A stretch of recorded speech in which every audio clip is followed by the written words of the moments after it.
In the raw, dust-laden gale of a Wyoming October, two young girls stood trembling on a crude auction platform, bare feet against splintered wood, arms locked around each other. They watched a worn cattleman separate himself from the crowd, a crowd that hadn't bothered to care. He wasn't shopping for hands to work his land. He drew a fat leather pouch from his coat and began laying gold coins down one by one, deliberate as a man counting prayers. His scarred fingers shook, not from greed, from something far heavier, the slow, crushing recognition of a man trying to purchase what the frontier had already stolen from him. There are silent fractures on the frontier that split a life clean in half. Wyoming Territory, autumn of 1873, a dominion that ground down everything it touched without apology. Mountain cold rolled downward uninvited, settling deep into bone and marrow. Grasslands spread in every direction, golden and endless, a frozen ocean mid-swell. The sky stretched so vast overhead that a lone man standing beneath it could feel himself shrinking, reduced to nothing but a heartbeat wrapped in cracked leather and trail dust. This land carried no regard for human ambition. It held its own designs. The slow empire of snow, distances so wide that loneliness stopped being a visitor and became a resident. A man quit trying to outpace it. He set a plate for it at supper instead. Silas Kane understood this country in his marrow.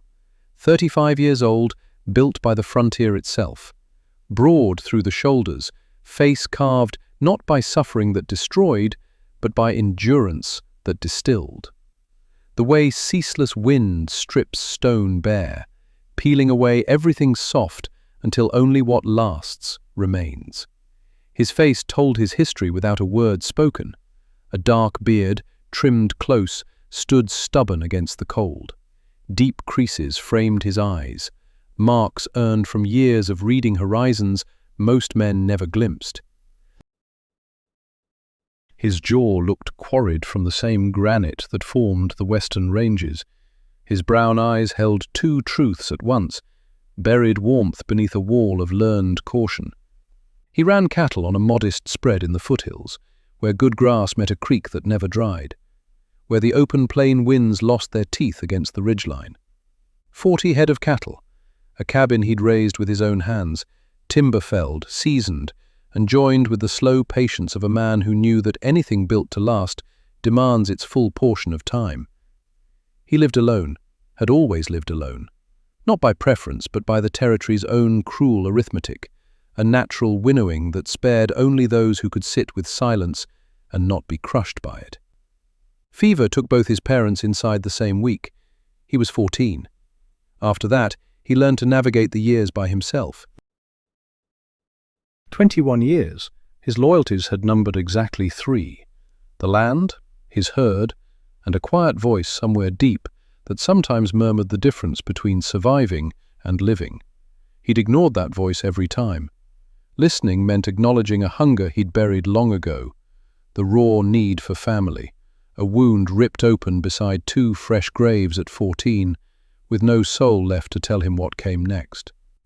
The second Tuesday of October, he rode into Red Bluff for winter supplies. Salt, flour, coffee, cartridges for the rifle he used to keep predators off his stock. The plain ingredients of a plain existence. Red Bluff barely qualified as a town. A general store, a saloon, a livery stable, and a handful of buildings scattered across the dirt like someone had tossed them there without looking. The kind of town that existed only because 2 trails happened to cross. A place where travelers paused, watered their horses, and moved on toward wherever they were actually going. So when a crowd gathered near the general store, it meant something. Red Bluff didn't draw crowds. Red Bluff barely drew conversation. But on this day, close to 30 people stood facing the wooden platform normally reserved for loading freight wagons. Today, it served an altogether different purpose.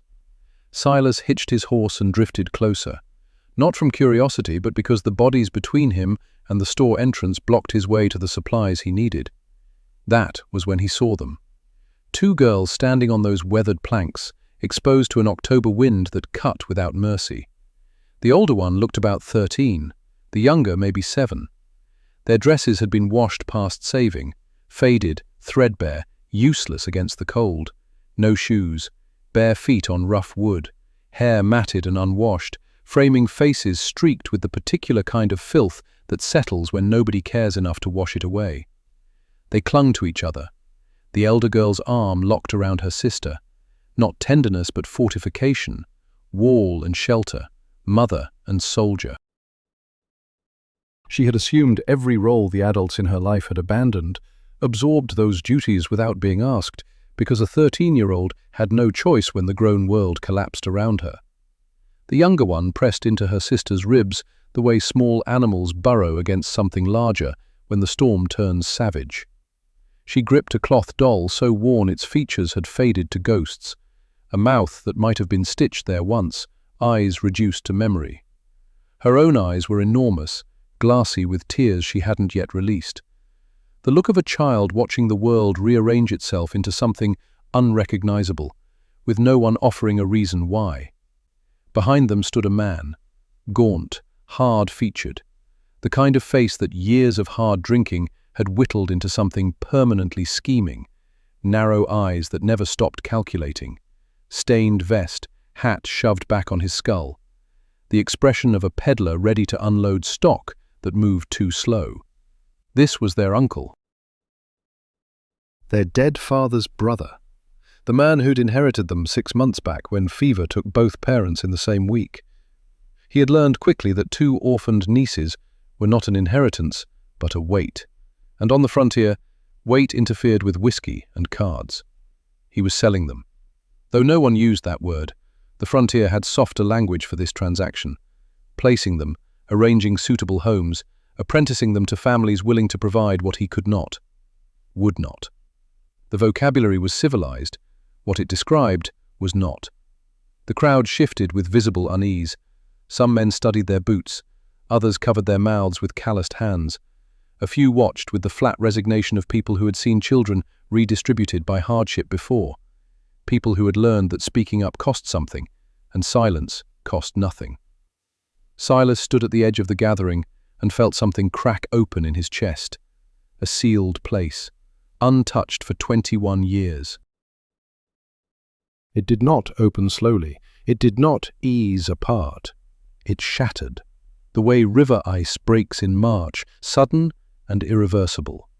A sound no one else could hear, but it changed the temperature of everything inside him. He looked at the older girl. In her eyes he recognized himself at 14, standing over fresh, turned earth. That specific look. A child shoved across the border into adulthood without warning or permission. Responsibility settling onto shoulders far too narrow for its mass, yet shoulders that would carry it regardless, because the only alternative meant releasing the last thread connecting him to everything he'd lost. He turned his attention to the younger girl. In her smallness, her bare defenselessness, he recognized something foreign to his own life, a creature worth standing over, someone whose fragility gave his strength a reason beyond keeping himself alive. The uncle kept talking. His voice carried the flat cadence of a livestock dealer. The older one cooked well, he said. The younger could manage household work. He described them the way a man describes implements at a market stall, by function, by output, by wear. Every word measured their usefulness. Not one word acknowledged what they were. 2 orphaned girls, terrified, pressed together against cold wind on bare planks, while grown men around them weighed cost against labor and debated whether the purchase made sense. A rancher in the crowd called out a bid. He wanted the elder girl only, needed help in the kitchen. The younger one was too small, he said, no practical value. The older sister's arms locked around her sibling, a visible, iron-tight grip readable from 30 feet. Her dark eyes found the rancher's face and held. What burned there had no business living inside a 13-year-old. It was refusal, absolute, savage. The ferocity of a creature backed against a wall, ready to draw blood from anything that reached for what she held. The younger girl cried softly into her sister's ribs. Quiet, muffled, the restrained weeping of a child who'd already learned that loud tears bring punishment, not comfort. Those small sobs pressed into fabric too thin to warm anyone. Yet the cloth tried. Silas felt the crack in his chest split wider. It became a door, and through that door poured 21 years of silence, of solitude worn like armor, of a voice whispering since he was 14 that he'd buried something alive inside himself. He stepped forward. The crowd parted, not shoved aside but yielding, an instinctive deference to something in his bearing, something inevitable. He stood at the platform's edge. His gaze rose to the uncle. Those dark eyes, usually calm, nearly gentle, now carried a banked heat. Controlled fury held on a short chain, restrained only because unleashing it would accomplish nothing for the two children watching.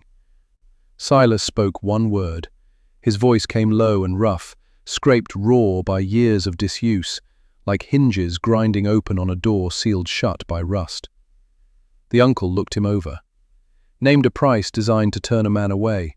Silas reached inside his coat and drew out a leather pouch. He counted gold coins onto the platform boards, deliberate, precise, with the steady hands of a man who understood that what he was reaching for could never truly be purchased. This was theatre, formality. The real transaction was taking place somewhere between his ribs and two pairs of frightened eyes watching his fingers. The uncle swept up the gold and walked away. No backward glance, no parting word, no gesture, not farewell, not regret.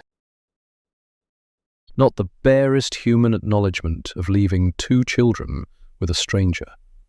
He simply pocketed his money and disappeared into the saloon, quick and total as water swallowed by sand. No trace left behind. Silas stood beneath the platform, still, looking up at the sisters. The elder girl stared down at him with hard suspicion, the wariness of someone who'd learned that rescue and danger often arrive wearing the same face. Her arms stayed locked around her sister. Her jaw was set like stone. Those dark eyes performed an assessment, sharper than anything the frontier had ever leveled at him. The younger girl peered out from behind her sister's body. Hazel eyes, still wet, found his dark ones. She studied him with the terrifying openness of a child who hadn't yet learned to protect herself from hope. Silas raised his hand toward the platform, palm up, fingers open. The same slow, undemanding gesture he used with horses that had been beaten. Not reaching, not grasping, offering. "My name is Silas," he said, and the words carried weight like stones dropped into still water. "I've got a ranch up in the foothills. Creek runs through it. There's a cabin, a barn, one old horse who never bit anybody, and there's a room that sat empty longer than I care to admit, waiting, I think, for someone to fill it." The elder girl studied his open hand, then his face. She searched for what she'd learned to look for in grown folks who came looking at children, that cold arithmetic behind the eyes, the measuring, the quiet calculation of how much work two small bodies could perform. She found none of it. What she found instead was something so unfamiliar it took her a moment to name it. 6 months since she'd last seen it worn honestly on a human face. Kindness. Not the performed kind, not the kind that came with conditions folded inside it like a hidden bill. The kindness of a man who wasn't shopping for labor, who stood on a platform in the October wind with his hand out and his chest cracked open after 21 years alone, offering himself as shelter to two children who had none. The younger girl moved first. She let go of her sister's dress and stepped forward on bare feet across rough wood. She placed her small, dirt-blackened hand into his enormous calloused palm. Her fingers vanished inside his grip, like a seed dropping into turned earth, that blind, complete trust of something small recognizing something safe. Silas felt those 5 fingers against his skin, the weight of a sparrow, the gravity of a breaking dam. The elder girl watched her sister's hand disappear inside this stranger's. She looked for flinching, for the tightening grip, for the subtle possessive squeeze she'd memorized from her uncle's hands. Nothing. Only gentleness, the terrible, careful gentleness of a man whose hands could split rock, choosing instead to hold something fragile the way water holds a fallen leaf, resting on the surface, never pulling it under. Then the elder girl stepped forward. She didn't take his hand. She laid her own palm on top of her sister's, already wrapped inside his. 3 hands stacked together on a crude platform in a town that barely deserved a name. A family forming in the space between one heartbeat and the next. He lifted them down one at a time, slow, deliberate, like a man who means to carry what he's picked up for the rest of his days. They rode north toward the foothills. The elder girl sat behind him. The younger one rode up front, cradled between his arms and the saddle horn. She was asleep before they crested the first rise, her head against his chest, her small body lifting and falling with his breathing, her threadbare cloth doll hanging loose from one unclenched fist. The elder girl stayed awake, eyes on the trail, on his hands working the reins, on the country opening wide before them. She wasn't ready to drop her guard, but something in her vigilance was shifting. She was no longer watching him for danger. She was beginning to watch with him, like a second wall joining the first to form a corner, to make shelter, to start building a room. The cabin was more than they'd hoped for. Warm, solid, built with the patience of a man who understood a home isn't a structure, it's a promise given shape in timber and stone. The empty room faced east, he told them. Morning light would find it first. He hadn't furnished it. Hadn't known what 2 young sisters would need. He learned. He built 2 beds from pine, sanding the wood until it felt closer to skin than lumber. He stuffed canvas mattresses with clean straw. He traded a calf for fabric, so the elder girl could sew curtains for that east-facing window. He taught himself to cook beyond meat and black coffee. He practiced braiding on lengths of rope, working his thick fingers night after night until they learned the patience required for smaller heads. He soaked in the rhythms of childhood, a cadence absent from his own growing up. Where memory failed him, he filled bedtime stories with invention, stitching fragments together until something whole emerged. The older girl was Clara. She gave him her name on the 3rd day, offered it the way a person cracks a door 1 inch, testing what waits on the other side. The younger was Lily. She surrendered hers on day 1 because a 7-year-old has not yet learned to hold trust back. She told him everything. The doll her mother had sewn, the creek beside their old home, her favorite constellations, songs she still remembered, the exact way her father hoisted her onto his shoulders. Silas absorbed every word, cataloguing each detail the way he stored provisions for winter, guarding them against cold, against the day he might need to kindle warmth in a room no weather could reach. For weeks Clara watched him, measuring, testing, waiting for the cruelty she had come to expect from adults who collected children. She braced for raised voices, rough hands, the instant his kindness would peel away like paint, and the real exchange would begin. That instant never came. What came instead was consistency, the most radical gift the frontier could offer. Day after day, the same quiet, steady care. Coffee on the stove before dawn. Breakfast made without being asked. The cabin warm when they woke. Stones cleared from the creek path so bare feet could pass safely. The morning Clara called him by name, Silas, was the morning the last wall fell. Not father, not papa, just Silas, spoken across the breakfast table with the easy intimacy of someone who had stopped measuring distance and simply started living where distance used to be. He glanced up from his cup. Dark eyes met dark eyes. In the silence between them, 21 years of his solitude and 6 months of her vigilance dissolved into something neither had known before.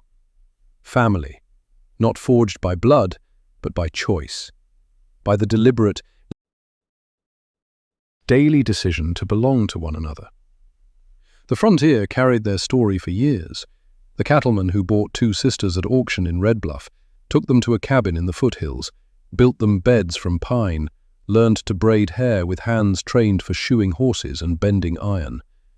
They said Clara grew tall and fierce, became a teacher in the valley, devoted to children overlooked by those meant to protect them. They said Lily kept that cloth doll her whole life, set it on a shelf in every home she ever lived in, a quiet witness to the stubbornness of certain precious things. They said Silas never sold a single head from his herd during the killing winter of 1879. Selling would have meant shrinking his ability to provide, and providing had become the only language he spoke with any fluency. Some promises get made in churches or courtrooms, others take shape in quiet, private moments between two people deciding they belong together. But the deepest promises, the ones that cut to bone, those get made on auction platforms in biting October wind, by men counting gold coins with steady hands, while their hearts pledge something no amount of gold could ever cover. Silas spoke one word, the most expensive word Silas Kane ever uttered, worth more than any purchase he would ever make, worth more than all the gold in the territory. Not for what it bought, for what it built. The cabin still stands in the foothills, where the creek bends south. The east-facing window still catches first light, and if you stand in the room where two pine beds once held two sisters, who arrived barefoot and terrified, and left strong and loved, the warmth still lingers. Warmth built by a man's hands once his heart finally revealed what those hands were for. Not survival, family. Before you ride off, drop your city in the comments. Hit like and subscribe for more tales from the frontier.